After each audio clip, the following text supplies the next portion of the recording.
కొంపల బాలగురవప్ప 105వ జయంతి వేడుకలను వారి కుమారుడు కోడలు కేబి గురుదేవ్ విజయలక్ష్మి దంపతుల ఆధ్వర్యంలో ఘనంగా నిర్వహించారు. ఉపాధ్యాయులు, గ్రామస్తులు, విద్యార్థుల తల్లిదండ్రుల కోరిక మేరకు కేబి గురుదేవ్ గోవర్ధనపురం ఉన్నత పాఠశాలలోని ఓ తరగతి గదిని 1.5 లక్షలు వెచ్చించి కేబి గురుదేవ్ అందుబాటులోకి తీసుకొచ్చారు. ముఖ్య అతిథిగా స్థానిక ఎమ్మెల్యే కోనేటి ఆదిమూలం పాల్గొన్నారు. ఎమ్మెల్యేకు విద్యార్థులు, ఉపాధ్యాయులు, గ్రామస్తులు, నాయకులు ఘనంగా స్వాగతం పలికారు. మొదట సరస్వతీదేవి విగ్రహానికి పూలమాల సమర్పించి హారతులిచ్చి పూజా కార్యక్రమం నిర్వహించారు. జాతీయ స్థాయి టెన్నిస్, వాలీబాల్ జట్టుకు జడ్పీ ఉన్నత పాఠశాల వరదయపాలెం విద్యార్థులు మోహన్ కృష్ణ, ఆకాష్ తదితరులు పాల్గొన్నారు. జాతీయ స్థాయి పోటీలకు ప్రతిభ చాటిన విద్యార్థులు ఓ మోహన్ కృష్ణ, ఆకాష్లను సన్మానించి అభినందించిన ఎమ్మెల్యే కోనేటి ఆదిమూలం విద్యార్థులను జాతీయ స్థాయిలో ప్రతిభ చాటేలా తీర్చిదిద్దిన వ్యాయామ దర్శకులు బందిల కుమార్, వినోద్ సహకారం అందించిన ప్రధానోపాధ్యాయుడు రమణయ్యలను ఈ సందర్భంగా ఎమ్మెల్యే అభినందించారు.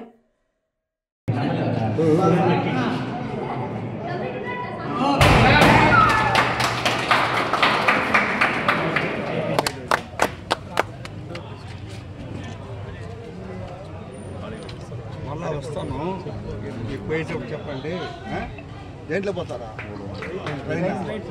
చేసే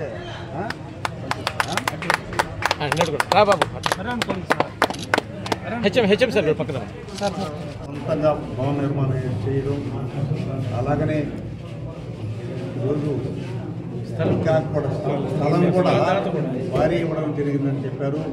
వారి మన పాఠశాల తరఫున మన గ్రామ తెలియజేసుకుంటూ ఇప్పుడే కాంపౌండ్ వాళ్ళు కూడా లేదన్నారు నిర్మాణం.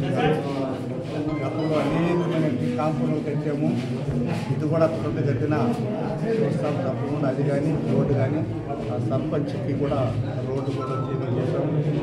విద్యా సమస్యకు సంబంధించి వారి దాతలతో ఇవ్వడం, ఇంకా పిల్లలకు తెలియనటువంటి వస్తువులు కానీ ఉండేటప్పుడు మన అందరూ పరిశీలించి పాఠశాల సహకరించాలని మనస్ఫూర్తి కోరుకుంటూ తప్పకుండా హెడ్మాస్టర్ ఇప్పుడే చెప్పారు కాంపౌండ్.